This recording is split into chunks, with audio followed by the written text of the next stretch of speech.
সিরিয়ালের সুপারহিট নায়িকা ফুলকি অর্থাৎ দিব্যানী মণ্ডল, অথচ অভিনয়ের অও জানতেন না, থাকতেন মুর্শিদাবাদে। কিভাবে হঠাৎ সিরিয়ালে চান্স পেলেন? কলকাতায় এলেনই বা কী করে? শুধু চান্সই পেলেন না, প্রথম সিরিয়ালেই মোটা অঙ্কের পারিশ্রমিকও নেন। এই মুহূর্তে মাস গেলে কত টাকা পারিশ্রমিক পান দিব্যানী জানেন কি? পর্দায় যেমন মারপিট করেন, বাস্তবেও তেমন মারপিট করতে প্রখর। দিব্যানী নাকি ক্যারেটেতেও ব্ল্যাক বেল্টার। সত্যি কি তাই? একদম কম বয়সে, আর এই বয়সে বেছে নিয়েছে ভক্তির পথ। অভিনেত্রীর বন্ধুর সংখ্যাও খুব কম। লাজুক তো একদমই নন, তবে কি মানুষের সঙ্গে একদমই মিশতে জানেন না? একটা সময় সেটে প্রচুর বকুনি খেতেন। যদি হঠাৎ করে ফুলকি বন্ধ হয়ে যায় তখন কি করবেন দিব্যানী? তার প্ল্যানও করে রেখেছেন। আজকে আমাদের গল্পের নায়িকা আপনাদের প্রিয় ফুলকি, আর তার এই বাস্তব জীবনের জানা অজানা নানা কথা থাকছে আজকের আমাদের এই ভিডিওতে, যা হয়তো আপনি এর আগে কখনো শোনেননি। তবে শেষ পর্যন্ত ভিডিওটির সঙ্গে থাকুন। প্রথম সেটে একেবারে ভয়ে জড়সড় হয়ে থাকতেন অভিনেত্রী। কথা বলবে কি, ক্যামেরায় লুক দেবে কি, এই বুঝতে বুঝতে গোটা দিন শেষ হয়ে যেত। লম্বা লম্বা সংলাপ, মুখস্থের চাপ, শুটিং সেটের সাত চড়েও রাগ কাটতেন না দিব্যানী। কিন্তু এখনকার দিব্যানীর সাথে মিলই খুঁজে পাবেন না। অভিনয়টা তখন ছিল তার কাছে বইয়ের মতো, যে বইটি তিনি কখনোই পড়েননি। একটি মেয়ে যে রোজ কলেজে যেত, কিন্তু হঠাৎ করে এসে পড়ল লাইট ক্যামেরা অ্যাকশনের দুনিয়ায়। প্রথমে তো থতমত খেয়ে যাওয়ারই কথা। 14 ঘন্টার টানা স্কেটিও, মনের মধ্যে কাজ করত অনেক আবেগ।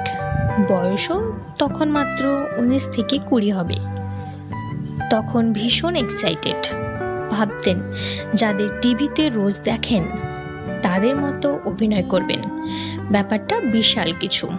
পুরো বিষয়টা মানিয়ে নিতে সময় লেগেছিল। প্রথমে রাত জাগা, তারপর ভোর 4টে অবধি শুটিং। ভীষণ কষ্ট হতো, আর সেটে বকুনি খাওয়া তো ছিল দিব্যানীর রোজকার ব্যাপার। অভিনেত্রী মনে করেন বকুনি খেয়েছিলেন বলেই আজ হয়তো একটা জায়গায় এসে পৌঁছিয়েছেন। আসলে দিব্যানী প্রথমে বুঝতেই পারেননি জীবনটা হঠাৎ করে বদলে যাবে। রোজ সকালে কলেজে যেতেন, রোজ পাঠ বইয়ের বদলে চলে এলো হাতে সিরিয়ালের স্ক্রিপ্ট। গ্ল্যামার লুকেও বদল এলো। প্রথম ধারাবাহিকেই জনপ্রিয়তা, পড়াশোনা শেষ করার আগে গ্ল্যামারের দুনিয়ায়। গ্ল্যামারের দুনিয়ার হিট নায়িকা হয়ে গেলেন। তবে ফুলকি কিন্তু দিব্যানীর প্রথম কাজ নয়। প্রথমে একটি মিউজিক ভিডিওতে কাজ করেছিলেন। ছোট থেকে পরিবারের লোকের ইচ্ছে ছিল মেয়ে থাকবে সাংস্কৃতিক দুনিয়ায়। এর মানুষ খুব একটা অভিনয়ের সঙ্গে যুক্ত না। মা স্কুলের শিক্ষিকা, বাড়িতে সবসময় পড়াশোনার পরিবেশ। যখন মিউজিক ভিডিওর জন্য নতুন লুকের খোঁজ করা হচ্ছিল, তখন দিব্যানীর মা নিজ থেকে মেয়ের ছবি পাঠান, আর সেই কাজটা পেয়েও যান। আর সেখান থেকেই দিব্যানীর অভিনয়ের হাতেখড়ি হয়। সেই ভিডিওটা দেখেই তো চ্যানেলের তরফ থেকে এলো ফুলকির অফার। তখন দিব্যানী সবে কলেজের ফার্স্ট ইয়ার। প্রথম সিরিয়ালের কাজ ভীষণ চাপের, বুঝতেই তো পারছেন। ইংরেজিতে অনার্স নিয়েছিলেন, শেষ করতে পারেননি। ফিল্ম মেকিং নিয়ে পড়াশোনার ইচ্ছেও ছিল, ভেবেছিলেন থিয়েটারও করবেন। কিন্তু রোজ গিয়ে কাজ করা, ওয়ার্কশপ করা, তার উপর ফুলকির লিড রোলে অভিনয়, মুখের কথা নয়। তবে ইচ্ছা আছে ওপেন ইউনিভার্সিটি থেকে অনার্সটা শেষ করবেন। দিব্যানীর বাবা মায়েরও এটাই ইচ্ছা। বাড়ি মুর্শিদাবাদে। কলেজে পড়ার সময় কলকাতায় চলে আসেন দিব্যানী, আর এখন কর্মসূত্রে কলকাতায় পাকাপাকিভাবে থাকতে হচ্ছে। পদ্মার ফুলকি অর্থাৎ দিব্যানীর মামামি এই বিনোদন দুনিয়ার সঙ্গে যুক্ত। দিব্যানীও ভেবেছিলেন তিনি পরিচালনা নিয়ে পড়াশোনা করবেন, কিন্তু ফুলকি ধারাবাহিকের অফারটা দিব্যানীর জীবনটাই বদলে দিল। এখন নিজেকে অভিনয়ের মধ্যে নিজেকে খুঁজে পান। এই পর্দার ফুলকি ছটপটে, কিন্তু বাস্তবের ফুলকি অর্থাৎ দিব্যানী একেবারেই তা নয়। কিন্তু জানেন, এই মিষ্টি ফুলকি একজন ব্ল্যাক বেল্টার। দিব্যানী মণ্ডলের বাবা ক্যারেটে শিক্ষাগুরু দেবাশিস মণ্ডল। বক্সারের ভূমিকা রয়েছে দিব্যানী। বক্সিং করে কুপকাত করে দিচ্ছেন দুষ্টু লোকেদের। ক্যারেটের ব্ল্যাক বেল্টার হওয়ার সুবাদে দিব্যানী কিন্তু দাবি ছাড়াই অভিনয় করেন। মারামারির দৃশ্যতে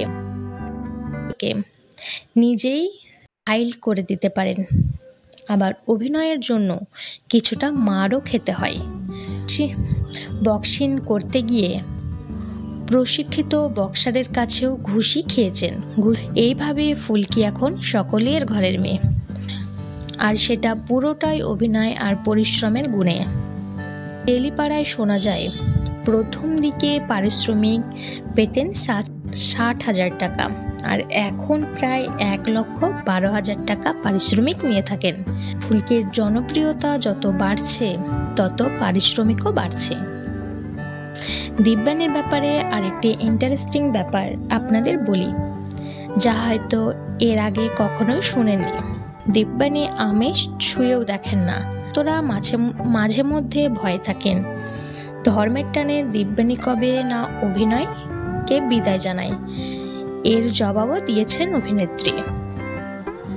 বয়স যখন মাত্র 15, তখন থেকে মাছ মাংস খান না। অভিনয়ের বাইরে তার একটি নিজস্ব জগৎ আছে। ছোট থেকে কৃষ্ণকে তার প্রিয় বন্ধু বানিয়েছেন। দিব্যানীর বাড়িতে 5টি গোপাল এবং একটি রাধা রয়েছে। মুর্শিদাবাদ থেকে যখন কলকাতায় আসে তখন নিজের সঙ্গে রাধাকৃষ্ণের কাঠের মূর্তিও নিয়ে এসেছিলেন। তাদেরকে নিজের কাছেই রেখেছিলেন। ধর্মের টানে অভিনয় ক্যারিয়ারের ইতি টানা কিন্তু প্রথম নয়, অনেকেই এমন উদাহরণ রয়েছে। যদিও দিব্যানী বলে দিয়েছে তার কৃষ্ণ একদিকে আর একদিকে তার অভিনয়টা তিনি ভালোবাসেন, অভিনয়টা তার প্যাশন। তিনি কৃষ্ণের ভক্ত বলেই হয়তো অভিনয়টা সঙ্গে নিয়ে এগোতে পারবেন। কৃষ্ণের নাম জপ করলে তার মনে জোর বাড়ে। ভক্তিপথে আছে বলেই তিনি কাজ বেশি মন দিয়ে করতে পারছেন। শুটিং সেটে যদি মাছ মাংসের দৃশ্য হয় তখন কি করেন অভিনেত্রী? দিব্যানীর জন্য মিষ্টি দিয়ে মাছ মাংস তৈরি করা হয়, কিন্তু একটা সিরিয়ালে অভিনয় করে এতটা হিট।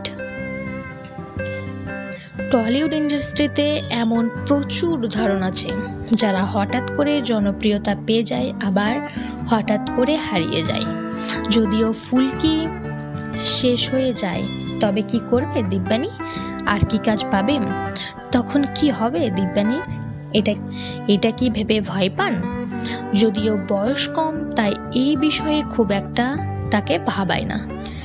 মনে করেন এখন তার শেখার বয়স, এখন পড়াশোনা করবেন, সুইমিং শেখারও ইচ্ছা আছে।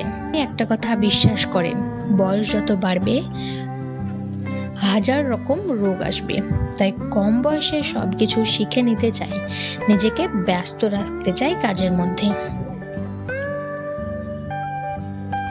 তো বন্ধুরা, আজকের ভিডিওটি আপনাদের কেমন লাগলো অবশ্যই কমেন্ট করে জানাবেন।